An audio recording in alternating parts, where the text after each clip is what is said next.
Hey everybody, happy Wednesday. Thanks for joining us here on Northern Life. We got to spend the morning in our break room this morning, having an awesome time with the morning folks, and Anna Olfelt, our 4 p.m. producer as well. We were doing some Thanksgiving-related charades, so that'll be a future blindfold to experience here on Northern Life. There's like certain stories where you do, and it's like, I'm getting paid to do this. We were just sitting in the break room for like 45 minutes playing charades. It's like, this is going to be a good day today. Brendan Pham's first time, I believe, playing charades as an adult? Yes, as an adult, because he played all that maybe at once a long time ago as a kid, and he needed a refresher on the rules. He was trying to guess when your team was going at it, but you know, in the end, he was able to get a couple of them. Yeah, so it was a good time. Yep. Hey, definitely the seasons are changed. We're about to celebrate Thanksgiving, but in Wisconsin, families have been making the most of that November lake effect snow we recently experienced, leaving several inches of snow across Racine and Kenosha counties, and some schools even deciding to close out there. There are reportedly a few tumbles, mainly lots of snowy smiles. You know who is not having a snowy smile? My friend Kevin, who lives down in Apple Valley. He just had, he bought his home recently and just had the first frozen pipe experience in his basement. So a lot of folks out there, you know, definitely the change of the temperatures hurting the old household. That's so frustrating. Did it burst and water all over the place? Yeah, a lot of water Oh everywhere, my so gosh, yeah. Trying to bounce back from that. That happened to us in our cabin a few years ago. I mean, in the end, it ended up being an okay thing, but it wrecked the whole floor in the cabin. So I'm sure your furnace goes out, the pipes start freezing. Yes. Yeah. Oh, it's A unbelievable. wonderful Minnesota experience. You gotta love it. You if gotta you're love a kid, be sure to stay a kid for as long as you can. No responsibilities is the way to go. That's the way to go. It really is. But guess what? We are now 10 days away from the start of Bentleyville here in Duluth. I always can't believe that it's coming up so soon. One of the first signs is when I'm in KQ. It's like early September, KQDS, and Nathan Bentley starts coming in to advertise. And I'm like, it's starting to come. Here we go. It's time. Yep. The lights are being turned on and signage is already going up. And if you and the family are looking for a certain date, there's actually a crowd-o-meter online to find the best viewing times. The meter highlights busy to moderate times, and you can also find it on BentleyvilleUSA.org. Bentleyville opens up on November 22nd. That's pretty handy there, Ryan. It's super handy. And, you know, I think Mary and I are probably planning on just doing our evening walks probably towards Bentleyville. I mean, you pick up the hot chocolate and the cookies. What more could you want? It's the best. And it's one of those things where if it is super busy, it's not the worst thing in the world. It's so big in there, you know, you're sure you're walking with other people, but it's totally fine. You're looking at all these big lights, and it's a great part of being down here in Duluth. I wonder if they allow marathon training running their loop down there at Bayfront. Would you ever do that? No. No. Move out of my way. I'd trip over a stroller. Right. Our director, Shania, says she does it. Oh, she does? Wow. So, yeah, get the running group together. Do you have to push people down, Shania? I imagine you have to push some people over. Don't do that. Don't do that. Don't do that. Well, hey, we're past our prime when it comes to fall colors, but it's still peak time for yard work with all the leaves on the ground. But the question is, do you really need to rake? John Trapp with the U of M Horticulture Department actually recommends people try to mulch or mow your leaves in your lawn. That way you're returning all those nutrients that those trees use to make those leaves back into your lawn. However, having too thick of a layer of leaves is a bad thing because it could be too much and ultimately kill some of your grass. That makes sense. This year we decided to mulch them with the lawnmower, and that actually seemed easier than raking them all up. Oh, so man. That was nice. The raking process always looks terrible. I know as a kid, my mom was out there making 100 different piles, and then a week later have to do the same thing. And then you're probably us kids jumping in the piles, not helping anything, spreading the leaves all around. Mom, I need your help over on this pile. Please rake this up, Mom. Let's get to this week's Does It Work product. It's a pen that claims to translate more than 100 different languages here just by scanning the page it's printed on. Pretty cool. Rachel Hackbarth puts the scan marker to the test. For $109, the makers of the Scan Marker Pal claim that this rechargeable pen can translate printed text and voice conversations in 112 languages. Author Lamisha Melodic is helping us test this out. She's always looking for new inspiration for her novels and poetry. You know what, right now I use Duolingo. Probably a lot of people are on Duolingo, just trying to be versatile, things like that. But I have never used an instrument like this before, so I'm excited to see if it works, because if I did want to throw in make a character in a different language, I could kind of use this and translate my writing into another language. That would be awesome. Here is the scan marker. What do you think about it from what you're seeing? Okay. Well, it's light.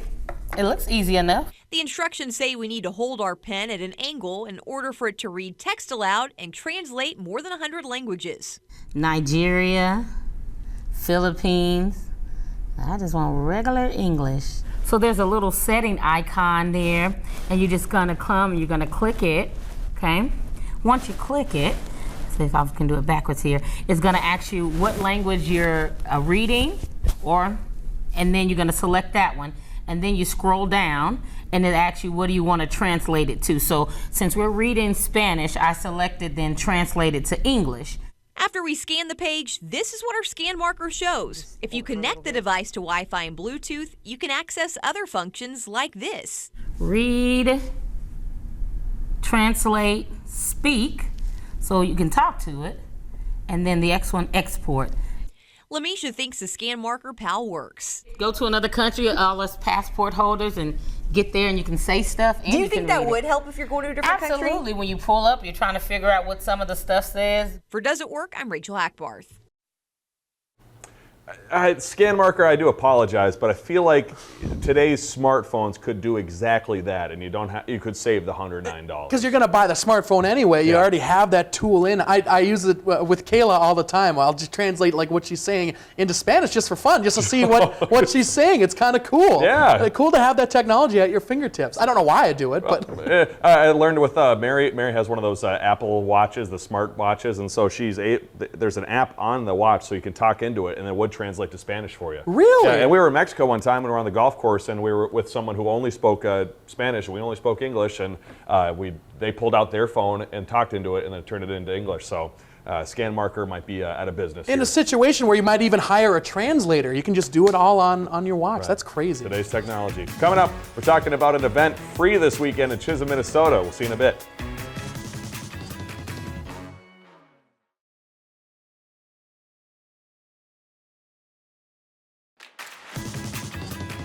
Welcome back, everybody. This weekend, there's a really awesome event happening at the Minnesota Discovery Center in Chisholm. It is a free celebration for Native American Heritage Month, and it is sure to be a great mix of fun and culture. And here with us to talk about Saturday's event, we have Elise Freeman, who is the Museum and Research Center Director at the Discovery Center. And then we also have Morgan Olson, who is the Tribal Archivist of the Bois Forte Heritage Center and Cultural Museum. Thank you both for stopping by. How are you feeling? I'm feeling great. How are you? I'm doing great. Ready to go for this Saturday? Yeah. Absolutely. What's happening at this free event at the Discovery Center? So what we're going to do is display culture, whether that's through children's games or singing and dancing and drumming. Wonderful. Yeah. And Elise, what was it like preparing for this Saturday event? We were all very excited to be able to host something like this in collaboration with the Bois Forte Heritage Center. Usually we always like to try and bring in the people that need to be at the table for these types of events, and so Morgan is fantastic to work with. And so we were just excited to be able to host this for them. And it has to be really cool to show off such a wonderful collaboration up on the Iron Range. Yeah. I think the Discovery Center does a great job at including the community in different events, and bringing light to Ojibwe culture is going to be a really great thing for both the Bois Forte community and the community that might not always be exposed to Indigenous practices. Wonderful. And what is happening at Saturday's event? I know there's all sorts of food, there's all sorts of activities that families can take part of. What can people expect? Do you want me to go? Yeah. Sure. So the thing that I'm really excited about is the food. I always enjoy food. There's Ojibwe-themed meals, it sounds like. Correct. Cool. Yes. So we have some porcupine meatballs with gravy. We have some butternut squash soup, wild rice salad, and then some harvest berry apple crisp that people can expect. Which all of that is going to be part of a free meal ticket thing that we're doing. So for the first 100 people that bring in a new toy donation that will be going to the Bois Forte community, you get one free meal ticket. So one toy, one free meal ticket for the first 100 people as well. And those toy donations benefit the Bois Forte band? Is that correct? Okay. Yep. Yeah, they'll be going to children in the community, and it's a really special thing because there's a lot of children in need. So being able to provide and through this event will be really great. Has there been, obviously there's so much that goes into such a big event like this, has there been a special moment, a very meaningful moment, either for two of you that has really stood out as you get this thing ready for Saturday? I think just being able to go and see the space and kind of envision what it will look like, and I'm seeing it come to light, and it's been really special to just see it all come together. Wonderful. Elise, how about you? I think the biggest thing for me was how many people Morgan has been able to kind of bring into this event as well, in terms of drummers and dancers and singers. I think it was really phenomenal how she was able to pull so many people together. And especially because we really only started this conversation for this event in probably, early September? Yeah. So the fact that we're kind of able to pull all of this off, within a couple weeks, for Native American Heritage Month was pretty awesome, and it's been great working with them. Very special. And at least for the Minnesota Discovery Center, anything big happening? Obviously Saturday's event, huge for the community. Anything else that people can expect over there in Chisholm? Correct. So I guess Saturday's going to have a bunch of different stuff for people, but then the next weekend, we're also going to have our artisan market as well. So if people need to come up and do some early Christmas shopping, we'll also have a bunch of different people having their booths all throughout the Discovery Center for that as well. And what do you hope people take away from Saturday's event? Hopefully, obviously learning more about culture and what other groups and individuals have to offer. But what do you hope people take away from this experience? So we've done a collaboration with the Discovery Center before. That's actually how me and Elise met.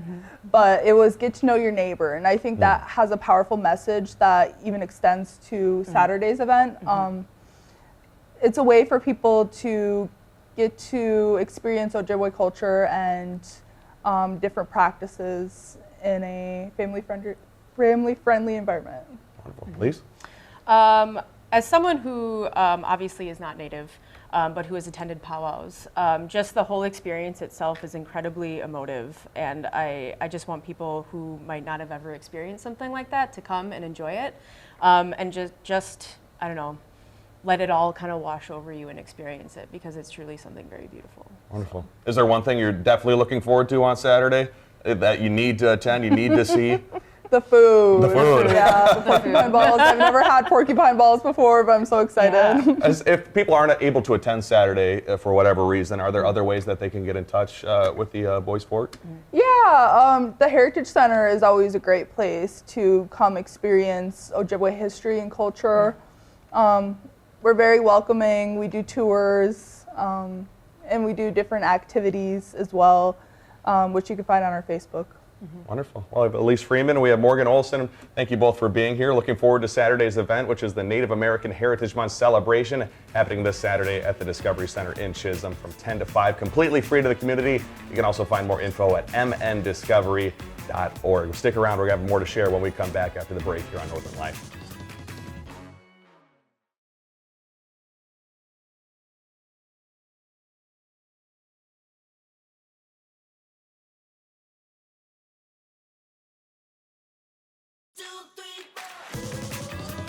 As we celebrate Native American Heritage Month, Saturday's event at the Minnesota Discovery Center in Chisholm is being put together with the Boys Fort Heritage Center and Culture Museum. Once again, we're joined by Morgan Olson, who is the tribal archivist. We're also joined by Tony Wakeup. Appreciate you both being here. Thanks for sticking around, Morgan. For those who may not be familiar, what kinds of history and stories does the Boys Fort Heritage Center share with the community? So we have a great mural by Carl Gaboy. It's at the very beginning of this tour. And I think it just welcomes people in almost. And we have things like a Wagonagon, a trading post, a wall of veterans. So we have a variety of things. And for both of you, what does it mean to you, the importance of Native American Heritage Month? It's a time to celebrate our heritage and share with the locals around us. I feel. Connect with others about your background and your history. Yep. Yes. Wonderful. And Morgan, you are the tribal archivist at the museum. An incredible title, and it has to be incredible work. What goes into being a tribal archivist at the Heritage Center and Museum? Oh, it's just a wonderful job. So we have around 400 different 3D objects there. And it goes from birch bark baskets to moccasins, to like ancient metal bowls. It's amazing. We just have so much to see, and there's stuff up in the museum also, and there's beautiful beadwork. There's just so many amazing things that I get to see on a daily basis that just amaze me. And for both of you, what do you want your neighbors to know about who you are and what you have to offer and share here in the Northland? That we are connected people and we are willing to share our history with all. And people can stop by Mondays through Fridays, it sounds like? Yep, Monday through Friday, 9 a.m. to 5 p.m. Groups, 10 or more, should call and set up a time because we do group tours. Wonderful. And then Native American Heritage Month, obviously an important month here in November. How do you hope people honor the Native American people beyond the month of November? I think being open and willing to learn and accept Ojibwe culture, being able to respect, most of all, Ojibwe culture. Wonderful. Well, we have Tony Wakeham up and Morgan Olson here joining us today here on Northern Life. Appreciate you both being here, taking the time to chat with us. And if you would like to stop by the Boys Fort Heritage Center and Cultural Museum in Tower, Minnesota, it's open Monday through Friday from 9 to 5. Appreciate you both being here, and we'll see you back here in a little bit.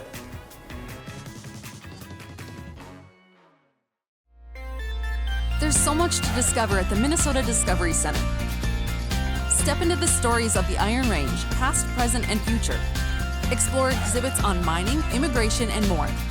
Kids will love our brand new play studio, and you can enjoy winter recreation too. Join a community event or host your own. Open Tuesday through Saturday. There's hands-on learning and fun for all ages. Come experience the Minnesota Discovery Center today.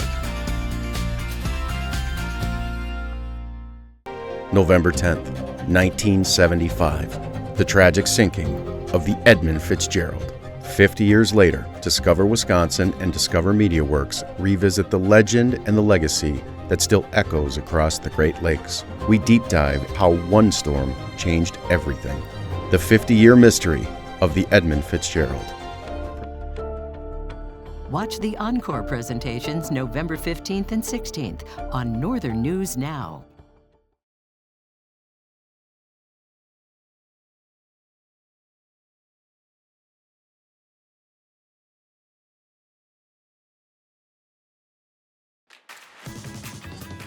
Well, before we go today, a new poll by the Pew Research Center finds that Americans want to live to be 91 years old, Ryan. So 76% want to live until at least 80, while 29% of them want to make it all the way to 100. 3 in 10 adults under 65 think they will age extremely or very well. Okay. Wow. And a large majority say they take daily steps to improve their chances of doing just that. Do you do any anti-aging regimen here? You know, Ryan? I do not. I know there's a lot of the folks our age now are doing the whole routine, the skincare routine, probably super important as you age, but nothing quite yet for me. How about you? Absolutely nothing. I go to bed, I lay with my face down in the pillow, and just we'll see if I wake up the next day.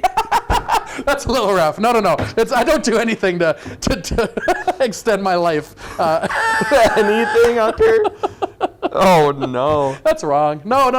I hope to make it to 80, like 90 and 100. That's pretty far away, yeah. you know? I think 80 is a good number. You know, I think right now we're going to focus on, being a month away from my birthday, making it to 30. You're going to be 30, man. Isn't that crazy? So, we can make it to that. Yep. Hey, for you folks out there, be sure to take care of yourself. We love everybody out there, including ourselves. Including ourselves. Well, guess what? We'll see you tomorrow. That's the plan.